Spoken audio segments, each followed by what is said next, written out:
আলহামদুলিল্লাহ। এই যে প্রিয় বন্ধুরা দেখেন, ঈদ উপলক্ষে 10 নং মিরাশি নালমুখ বাজারে বিশাল বড় বড় গরু জব হইতাছে। এখন সকাল 7টার সময়ই 100-র উপরে গরু জব হয়ে গেছে। আমার মনে হয় 150 থেকে 180টা গরু জব হবে। আপনারা যারা যারা কিনার ইচ্ছুক চলে আসেন। তবে নালমুখ বাজারে 200 গরু জব হইল, জ্বরের পরে নালমুখ বাজার মাংস তুগাইয়া মিলে না। আপনারা যারা যারা কিনার ইচ্ছুক তাড়াতাড়ি চলে আসেন। বিশাল বড় বড় গরু, দেশি গরু এবং বইসও আছে। প্রায় 15-20টা বই জব হয়েছে। সবাই ভিডিওটা দেখে ভিডিওটা শেয়ার করে দিবেন। আর মাংস কিনতে হলে সবরে সাবরে নালমুখ বাজারে চলে আসেন।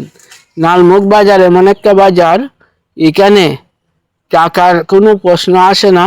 খাওয়ার জন্য মানুষ আগ্রহী হয়ে থাকে সব সময়, যত টাকা কেজি মাংস হোক।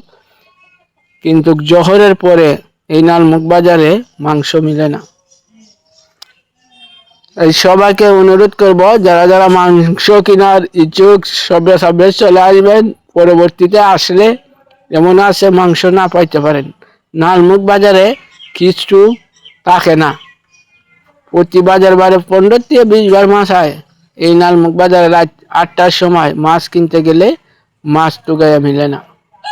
তাই সবে সবে আসেন, সবাই মাংস কিনে নিয়ে যান। দীর্ঘ একটি মাস রোজার পর আজকে ঈদের উপলক্ষে এই গরু জবাই হয়েছে। সবাই মাংস কেনাকাটা করবে, পরিবারকে নিয়ে আনন্দ করবে, ঈদ উদযাপন করবে।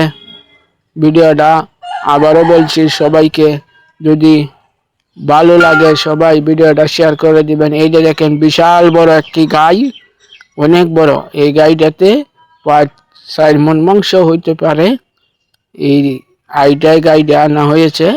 এই গাইডা এখন জব হয়ে যাবে।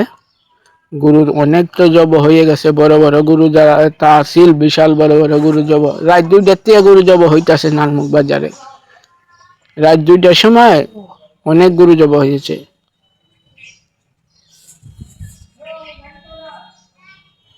এই যে দেখেন একটা গরু গ্যাস ভাই দড়ি দিয়ে বাঁধতাছে। এখন এই গরুটাকে গ্যাস ভাই জব করবে ফালাইয়া, শক্ত করে বাঁধ দিতেছে। কারণ বিশাল বড় একটা দেখা তো যদি ছুটে যায়